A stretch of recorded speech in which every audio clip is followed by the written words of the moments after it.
آماده شد در فیلم برداری؟ بله. بسم الله الرحمن الرحیم.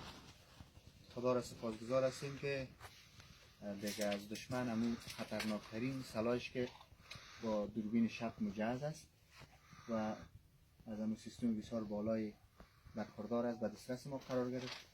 سبب شجاعت و مقاومت پرسنل ما تونستیم که 2 میل کلاشینکوف است، 1 میل سلاح که دشمن به غنیمت گرفته شد.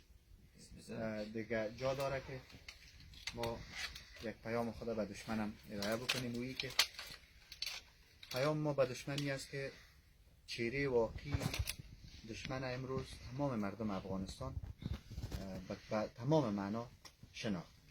جهت و متانت همیشه که دشمن عملیات تهاجمی خود داشت، از سبب مینی را که طالبا شانده بودن 6 تا طفل به شهادت رسید. دیگه این چهره واقعی طالب است. دیگه ما برای پیام ما برای طالب همی است که دیگه اهداف و آرمان شومشان، اهداف و آرمان شوم